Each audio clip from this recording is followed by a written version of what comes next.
நேற்று சென்னை ஏர்போர்ட்டில் 3 பைலில் பார்த்தேன். ஹைதராபாத் போகிறோம்னே மெஸ்ஸியை பார்க்க போகிறோம். மெஸ்ஸியை பார்க்க போகிறது இன்னும் லெஸ்ஸி சாப்பிட போகிற மாதிரி இவ்வளோ ஈஸியாக சொல்லுங்களா தம்பி எப்படின்னா ஆமாம் டிக்கெட்லாம் இருக்குது அப்படின்னாங்க. அப்புறம் பார்க்குறேன் இன்றைக்கி செய்தி ஊடகத்தில் போட்டிருக்கு ஹைதராபாத் வர மெஸ்ஸியை பார்க்குறதுக்கு டிக்கெட் எடுக்கணும். இது மாதிரி ஒரு டிஸ்ட்ரிக்ட்னு ஒரு ஆப் இருக்குது. அதில் போய் பார்த்தா டிக்கெட் வந்து 2500 30,000 வரைக்கும் போட்டுருச்சு. சரி 30,000 டிக்கெட் எடுத்தால் அவர் பக்கத்தில் இருந்து பார்க்கலாமான்னா அதுவே ஸ்டேஜில் இருந்து அங்கே இருக்குது.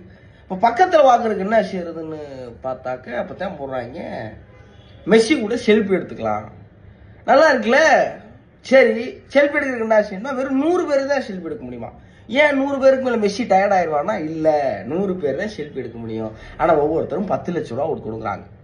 10 லட்சம் ரூபா ஒரு செல்ஃபிக்கா? என்னடா சொல்றேன்னா ஆமாம் அப்படித்தாங்க கட்டுப்பாடாக நாங்கள் வச்சுக்கிறோம் அப்படிங்கிறாங்க.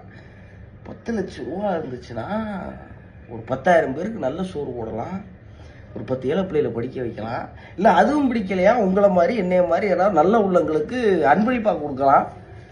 மெஸ்ஸிக்கு போட்டோ எடுக்கிறது 10 லட்சம். ஆனால் ஆர்டிஃபிஷியல் இன்டெலிஜென்ஸ் எவ்வளோ அழகாக போட்டோ எடுத்து கொடுத்துக்கிட்டு இருக்கு. இன்னும் போய் 10 லட்சம் ரூபா. சரி விடுங்க. ஸ்டாரை பார்க்குறதுக்கு 10 லட்சம் 150 ரூபா கொடுத்தா படையப்பா ரீரிலீஸ் சூப்பர் ஸ்டாரே பார்த்து வந்துடும். நான் இன்னைக்கு அவரை தாங்க பார்க்க போகிறேன். தலைவருக்கு நீ பிறந்தநாள் நல்வாழ்த்துறேன். நீங்கள் எந்த ஸ்டாரை பார்க்க போகிறீங்க?